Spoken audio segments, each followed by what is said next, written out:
구속사적인 관점이란 말 혹시 들어보셨습니까? 구원사가 아니고 구속사라고 한 것도 아주 중요합니다. 구원은 해방시키고 구출한다라는 뜻이죠. 근데 구속은 드릴 속자를 씁니다. 그러니까 구원을 하기 위해서 무엇인가를 줘야 되는 거예요. 우리의 죄를 위해서, 우리를 구원하시기 위해서 예수님의 몸과 생명을 드리셨다. 또 이 땅에 오셔서 인간의 삶으로 대신 갚으셨다 하는 내용들이 구속사라고 하는 말 속에 들어 있습니다. 희생, 재물 대심을 강조하는 내용이죠. 그래서 구원사라고 하기보다는 구속사라고 일부러 하는 겁니다. 구속사는 하나님이 사랑으로 인간을 창조하시고 인간은 타락했죠. 아담과 하와 이야기에서 등장합니다. 그리고 다시 하나님께서 가죽옷을 통해서 그들에게 은총을 베푸시는 이 세 단계, 그러니까 하나님의 사랑으로 창조된 인간, 그 다음에 타락, 하나님의 구속하심. 역시 첫 제바우도 구속이죠. 동물이 들여지고 아담과 하와의 범죄가 덮어지고 가려진 겁니다. 그래서 구속사라는 것은 창세기부터 요한계시록까지 내용을 쭉 구원의 역사, 하나님의 인간 구속의 역사적 관점에서 이해하고 해석하는 거예요. 이게 이제 한 300년 전에 독일에서 발생을 해서 이 구속사파라는 게 있습니다. 한국에서도 상당히 유행을 했습니다. 이 구속사적 관점이라는 것이. 그런데 이게 여러분 좀 이상하시지 않습니까? 제가 전에 성경을 읽을 때는 연역적인 성경 읽기를 하면 곤란하다라고 말씀을 드렸었죠. 연역이라는 것은 전제를 달아놓고 성경을 보는 겁니다. 야곱은 좋은 사람이지 하나님께서 축복하신 사람이야 라고 성경을 창세기를 야곱에 관해서 보게 되면은 야곱이 에서를 형을 속이고 아버지를 속이고 라반을 속이고 이런 것을 전부 미화하게 됩니다. 연역적으로 사고하기 때문에 그래요. 그런데 이 구속사라는 것은 연역적인 사고를 하는 겁니다. 성경의 내용이 어떻든 간에 그거하고 상관없이 미리 하나님은 우리를 구원하시기 위해서 대가를 지불하셨어. 그리고 성경은 그 하나님의 구속의 역사를 기록한 하나님의 말씀이야 라고 전제를 딱 깔아요. 그러니 거기에 어긋나는 내용이 있어도 그 대전제 아래 흡수되고 맞추게 되고 왜곡하는 현상이 생기게 되는 거죠. 성경의 내용을. 그래서 그렇게 이제 대전제를 가지고 성경을 보는 것은 옳지 않다. 대전제를 가지고 성경을 본다는 것은 그건 이미 하나님의 말씀인 것을 부정하는 겁니다. 우리 인간이 하나님의 말씀을 이미 전제를 깔아버리잖아요. 하나님이 뭐라고 말씀하시는지를 들여다볼 생각을 하지 않고 성경은 이런 거야, 저런 거야, 하나님의 말씀은 이것을 말하고 있어 라고 전제를 깔고서 보는 것 자체가 성경을 하나님의 말씀으로 인정하지 않는 것이다. 그래서 예전에 한참 구속사적 관점이 유행을 했지만 지금은 그 문제점들을 많이 이야기들을 하고 있고 그렇게 많이 강조하고 있지 않습니다. 더욱이나 성서신학이 발전하고 나서는 그런 교리적인 관점에서 보는 성경 해석은 하지 않죠. 여성신학은 여성의 관점에서 성경을 보는 거예요. 그래서 소외되고 차별당하는 여성, 억압당하는 여성을 해방시키고 그들의 인권을 되찾아주기 위한 해석 또는 이해의 방식으로 성경을 보는 겁니다. 민중신학이라는 것도 있습니다. 민중, 억압받는 노동자의 입장에서 성경을 보고 이해하는 거예요. 그 외에도 많이 있죠. 저는 이런 해석 방법들이 의미는 있지만 일리도 있습니다. 그러나 지나치게 오남용돼서는 안 된다. 그리고 과신해서도 안 된다. 왜냐하면 성경은 성경 본문이 가지고 있는 의미와 뜻들, 메시지들을 밝혀내는 그것이 하나님의 뜻에 가장 가깝습니다. 그 해석이 왜곡되거나 또는 아전인수격 해석이 돼서는 곤란하다. 이 창세기에 나오는 네 사람, 아브라함, 이삭, 야곱, 요셉, 이 네 사람을 통해서 하나님께서는 무엇을 말씀하시고자 하시는가? 이걸 좀 생각해 보려고 해요. 방금 여성신학적인 관점에서 이야기를 하자면 사라나 리브가나 또 라헬과 레아 같은 사람들이 창세기 12장에서 50장까지 상황에서 별 두각을 나타내거나 어떤 내용의 중요한 부분을 차지하지 못하죠. 그러니까 부속적인 겁니다. 여성신학적인 관점에서 보면 그렇다는 거예요. 근데 그렇게 보기 시작하면은 성경을 왜곡하게 됩니다. 민중신학적인 내용에서 봐도 하갈과 이스마엘을 주인공을 삼을 수는 있죠. 그리고 긍정적인 부분들이 그 사람들한테도 있습니다. 그러나 역시 성경이 말씀하시는 하나님의 메시지가 잘 보이지 않을 수 있어요. 그래서 저는 이 네 사람을 통해서 이 네 사람의 삶이 우리에게 주는 메시지가 뭔가, 하나님은 이 네 사람의 여러 가지 이야기들을 왜 이 성경에 넣어서 기록하셨는가, 그것을 살펴보려고 하는데, 그래서 제목이 이 네 종류의 삶입니다. 네 종류의 우리 신앙, 믿음, 이런 이야기를 이제 많이 하는데, 신앙과 믿음이란 건 결국은 삶이죠. 그러니까 삶이 없는 신앙은 가짜입니다. 껍데기죠. 그것을 야고보서에서 이야기를 하고 있어요. 그래서 네 사람의 이제 삶과 신앙을 좀 살펴보자. 먼저 아브라함을 살펴보면은 가장 큰 사건이 뭐라고 할 수 있을까요? 하나님께서 아브라함을 찾아오신 사건이 가장 큰 사건일 겁니다.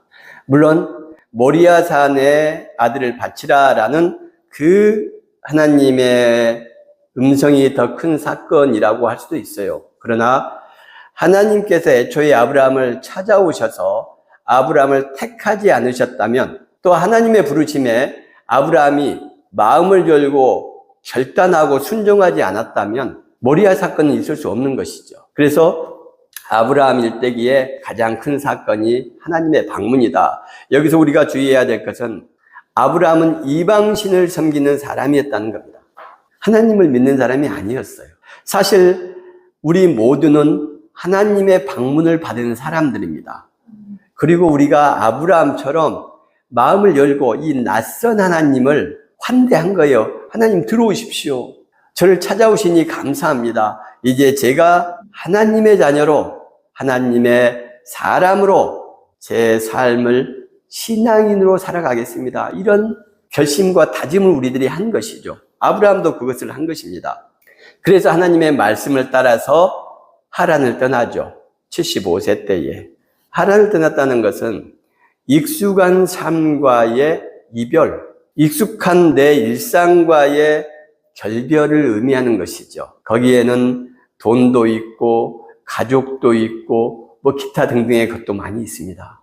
하나님은 가족과 내 일상을 버려라고 하시는 분이냐? 그래서 좁은 문 좁은 길을 가며 십자가를 지고 고난의 길을 가는 것이 신앙인이라고 하시는 것이냐?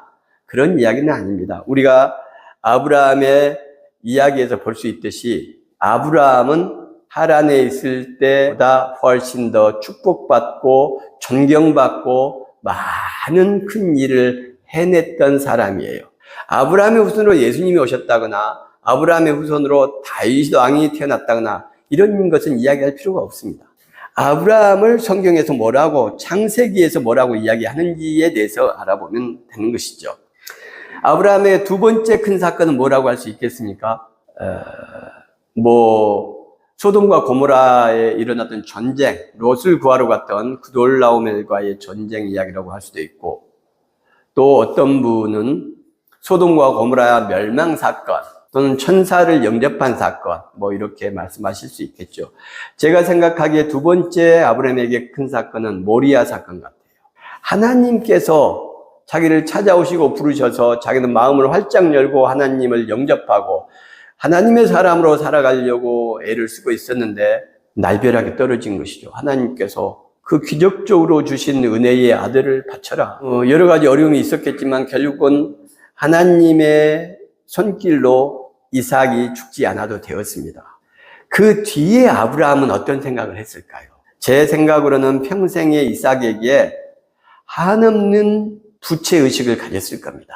죄의식을 가졌을 거예요. 내가 너를 죽이려고 했다. 차라리 제물로 바쳤으면 하나님의 뜻에 내가 순종했다라는 잘못된 것이지만 자기 신앙적인 확신이 있었을 것이고 이삭을 계속 보지 않아도 됐을 것이죠. 그런데 이삭은 커가고 있고 계속 보는 거예요. 하나님께서는 이삭을 바치는 걸 원치 않으셔서 친히 제바흐, 희생 제물을 준비하셨죠.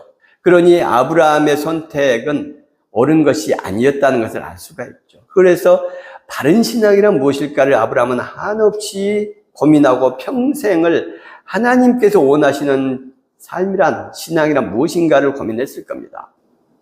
부르신 목적을 창세기 18장에서 이야기를 합니다. 내가 너를 부른 이유는 의와 공도를 행하게 하려고 너를 택하였다. 이렇게 얘기를 하시죠. 그것은 우리에게도 마찬가지일 것입니다. 우리에게 하나님께서 자녀의 특별한 권리, 영광스러운 직분을 주신 것은 공의와 사랑을 살아내라, 너의 신앙을 삶으로 보여라 하는 말씀이라고 저는 생각을 합니다. 그래서 아브라함의 신앙은 신앙의 선구자, 대체로 일대 신앙을 가진 분들은 아브라함의 모습과 흡사해요. 믿음이 상당히 확고하고요. 일대 신앙들이 어떤 어려움들을 좀 많이 겪기도 하고, 소돔과 고모라 사건 같은 거죠. 그런데도 불구하고 그 믿음을 잘 붙잡고 굳세게 밀고 나갑니다. 영광스러운 신앙의 출발, 영광스러운 신앙의 선구자, 이분이 아브라함이다. 이렇게 이제 말할 수가 있을 것입니다. 이삭은 안타까운 신앙의 안주자, 안주하는 사람이었다. 이삭에게 가장 큰 사건은 역시 모리아 사건이겠죠. 이때 이삭이 장작을 메고 모리아 정상까지 올라갑니다. 그러니 이삭의 나이가 적어도 15살 이상은 됐을 겁니다. 청소년기를 넘겼다. 이삭에게 아브라함은 하나님에 대해서 뭐라고 이야기를 했을까요? 15살 이전에. 좋으신 하나님, 놀라우신 하나님, 내가 아빠가 100살이 됐는데 너를 낳을 수 있었던 것은 하나님의 특별한 은총이 있었기 때문이야. 내 할아버지 데라와 삼촌들, 하란과 이런 분들은 저 먼 하란 지역에 살고 있어. 그런데 나는 하나님께서 특별히 부르셔서 일이 나온 거야. 너는 그 하나님의 부르심을 받은 아버지를 두고 있고 너는 그 아들인 거야. 이런 식의 이야기를 했겠죠. 좋은 하나님에 대해서 이야기를 했을 겁니다. 그런데 어느 날 갑자기 아버지가 일찍 어디 갈 데가 있다 해서 모리아산을 가서 자기를 장작더미에 묶어서 올리고 죽이려고 했던 겁니다. 이 모리아산의 사건이 이삭에게 얼마나 큰 두려움이고 무서움이었고 큰 트라우마를 남겼을까요? 엄청나지 않겠습니까? 나를 그렇게도 사랑하던 아버지가, 그렇게도 은혜롭고 사랑이 많으시다는 그 좋으신 하나님의 이름으로 나를 묶어서 칼로 내리치려고 했단 말입니다. 이게 보통 공포심이겠습니까? 청소년기에 이삭이. 그래서 이삭은 끊임없이 이 사건의 트라우마로 대체 하나님은 어떤 분인가? 아버지가 나를 사랑한다고 저렇게 말씀하시는데 그 사랑이란 대체 뭔가? 나를 죽이려고 했던 하나님, 나를 죽이려고 했던 아버지. 아니, 하나님은 결국 나를 죽이려고 하시지 않았다는 것은 증명이 됐죠. 그래서 하나님에 대한 오해와 이런 것들은 안개 속에 있지만 많이 풀렸을 겁니다. 하나님이 나를 죽이려고 하셨던 것은 아니야. 하나님은 그런 분은 아니지. 그런데 아버지의 믿음과 신앙이란 건 뭘까? 아버지의 하나님은 어떤 분일까? 이런 것에 대해서 의문스러운 것이 있었을 겁니다. 그러니 이삭에게 있어서 하나님은 나의 하나님이 아니에요. 아버지에게 나를 제물로 바치라고 한 아버지의 하나님이신 거죠. 그러니까 이삭의 신앙은 삶으로 나타날 수가 없는 겁니다. 지금 한국교회의 현실이 어떤 목사님의 자제나 어떤 장로님의 자제나 이런 신앙인의 자제들이 신앙을 버리고 세상으로 나가거나 하나님을 신앙하지 않는다거나 이런 사람들이 많이 있죠. 바로 이런 모습이라고 봅니다. 아버지의 신앙, 어머니의 믿음의 행태, 그 믿음을 보고 나는 도저히 아버지의 하나님, 어머니의 하나님을 믿을 수 없어. 어머니의 하나님인지도 몰라. 아버지의 하나님인지도 몰라. 그러나 나의 하나님으로 내가 받아들이기는 어려움이 있어. 그래서 안타깝지만 이삭은 자기가 익숙했던 삶과 이별하지도 못했고 하나님을 일대일로 만나서 하나님을 크게 경험하지도 못합니다. 그러니 그의 삶이 늘 현실에 안주하고 아버지의 하나님의 이름을 그저 형식적으로 부르고, 이웃들이 내 우물을 메꾸고 나에게 도발을 할 때에도 하나님의 이름을 부르지 못하고 피하기만 하고 또 우물 파고 또 우물 파고, 이런 현상들이 일어나게 된 것이죠. 안타까운 일입니다.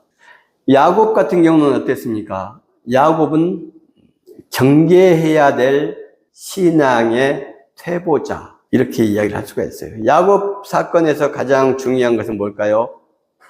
에서의 분노로 인한 하란의 도주 사건 아닙니까? 에서의 분노, 그 분노 때문에 내가 두려움을 느끼고 죽을 수 있다는 생각으로 도망간 게 아니겠습니까? 이게 야곱에게 가장 큰 사건이었을 거예요. 두 번째 사건은 야복강가에서 천사를 만났다고 하는 사건일 겁니다. 그런데 천사가 아니에요. 왜 천사가 아니냐라고 이야기할 수 있냐면, 씨름하고 야곱이 다리를 다치고 이런 것도 있지만, 성경에 보면 천사를 만난 사람들 또는 환상으로 천사를 본 사람들, 이사야 같은 경우는 그렇죠. 그런 경우에 그 삶이 다 바뀝니다. 그리고 만나기 전에 이미 그 사람들 대체로 선하고 좋은 사람들이에요. 그래서 야곱은 선하고 좋은 사람이라고 보기가 어려운 상태에다가 천사를 만났으면은 그 삶이 다 바뀝니다. 근데 야곱은 삶이 뒤에도 바뀌지 않죠.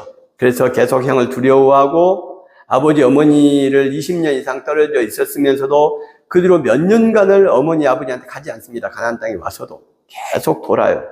그러니까 이런 사건들이 의미하는 것은 야곱은 야복강에서 천사를 만난 게 아니고 어떤 사람을 만나서 씨름을 한 것이다. 물론 그 사람이 천사일 수는 있습니다. 그러나 야곱은 천사로 생각한 건 아니에요. 에서의 분노는 자기의 욕망과 탐욕으로부터 시작이 된 것이죠. 아버지의 축복을 빼앗은 것도 역시 자기의 욕심 때문에, 이기심 때문에, 라반에게서 도망치는 것도 역시 자기가 삼촌을 속이고 너무 많은 재물을 쌓았어요. 굴을 쌓았습니다. 그러니 사촌들과 외삼촌이 저놈이 내 재산을 다 몰래 빼돌리는구나 라고 의심을 하고 분노하게 만들었고, 그 분노를 견딜 수가 없으니 또 야곱은 도망을 하죠.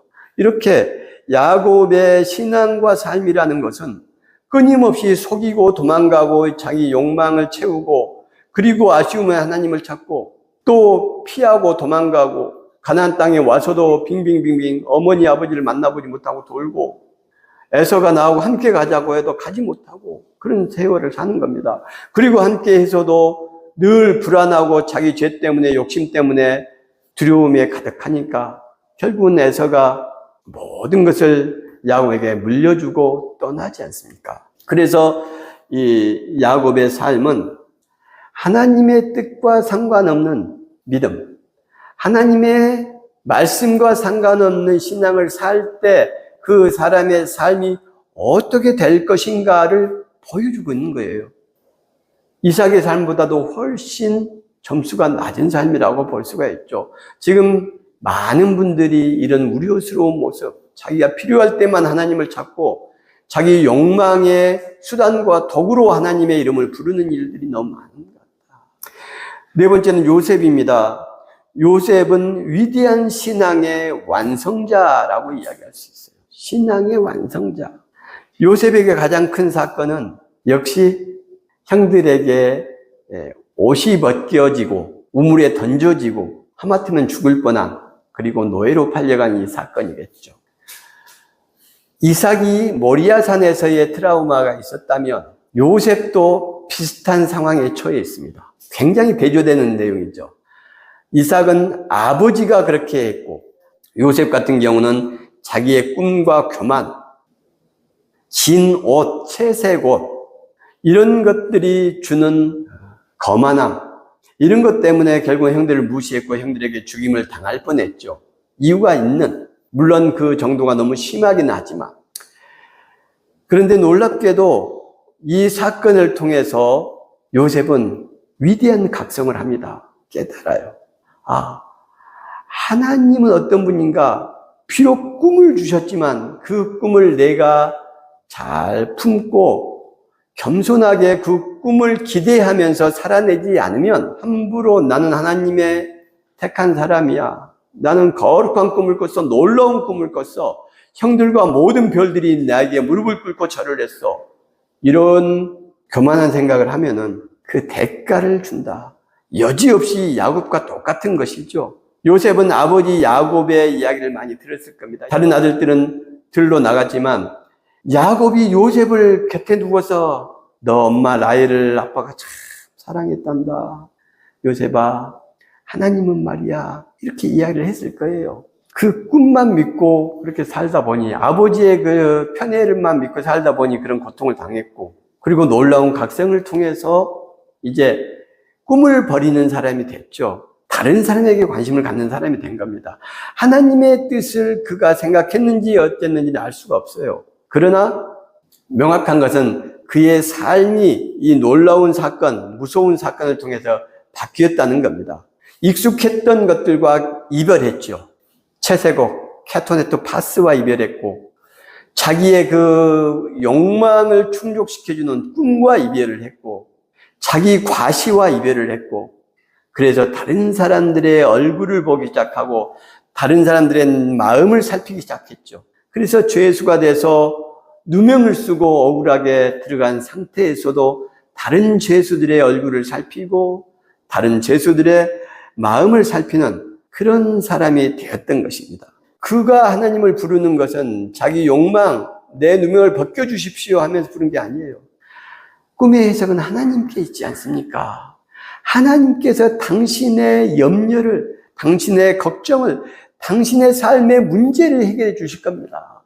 다른 사람을 위로하고 격려하기 위해서 하나님의 이름을 부른 사람 요셉, 그 결과가 어떻게 됐습니까? 우리는 잘 알고 있습니다.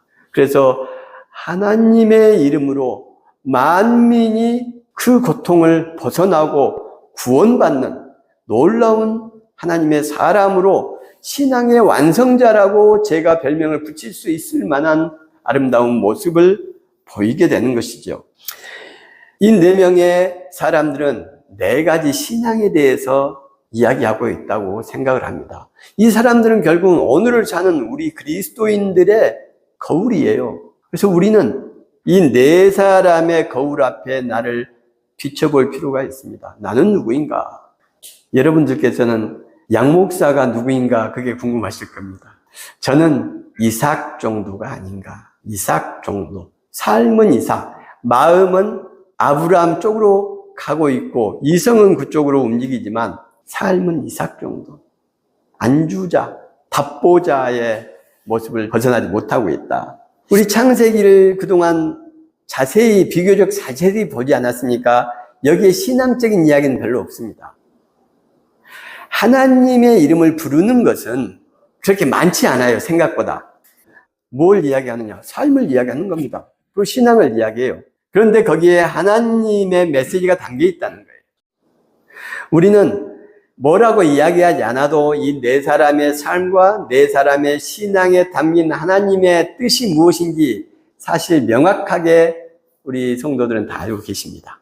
무엇이 더 바람직하고 무엇을 더 하나님께서 원하시고 하나님께서 기대하시는지, 하나님께서 어떤 신앙인의 삶을 더 칭찬하실지 우리는 다 알고 있죠. 우리 공동체는 어떤 정도의 수준일까? 이 거울에 비춰보면 제가 보기에는 아브라함 수준에 가깝다, 이렇게 생각합니다.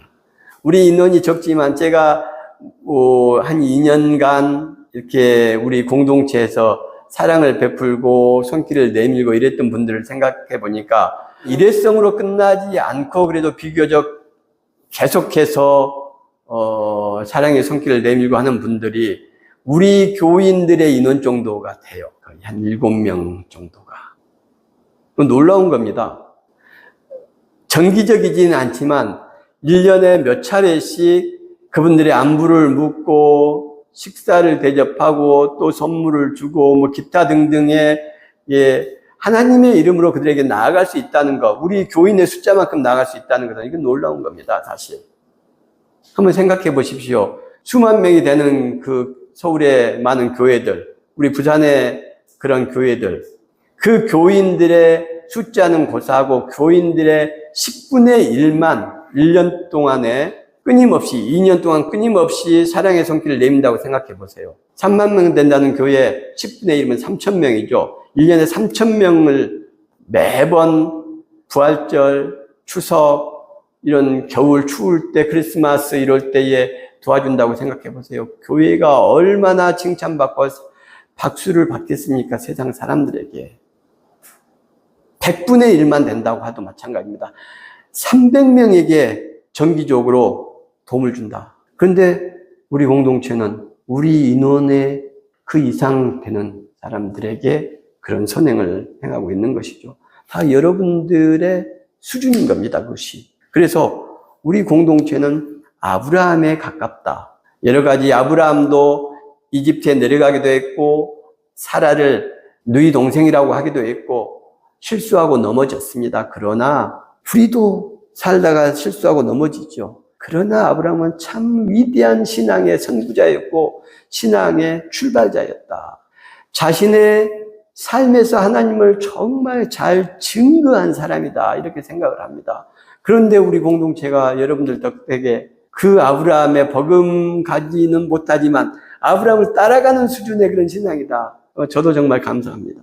하나님께서는 이 네 사람의 삶을 통해서, 신앙을 통해서 결국은 우리의 신앙이, 우리의 삶이 내 행복과 직결될 뿐만 아니라 내 자녀와 가족의 행복과도 직결된다라는 것을 말씀하고 있다고 생각을 합니다. 그러니 아브라함을 따라가는 우리 신앙 공동체 성도들이, 여러분들이 행복할 것은 물론이죠. 아브라함이 행복했지 않습니까? 존경받고 사랑받지 않았습니까? 물질적으로도 어려움이 없었습니다. 사회적인 명성도 훌륭했습니다. 그러나 그의 삶에 어려움이 있었다는 걸 우리는 기억해야 돼요. 그래서 우리도 아브라함 같은 축복을 받겠지만 어려움은 있을 겁니다. 우리 삶에 소돔과 고모라가 있을 거고요. 롯이 붙잡혀가는 사건들이 생길 거고요. 가뭄이 들어서 이집트로 가야 될 상황들이 생길 수도 있습니다. 그러나 결국은 하나님께서 아브라함처럼 요셉처럼 축복하실 것이라는 것을 믿고 아멘으로 한 주를 힘있게 살아가시면 좋겠습니다.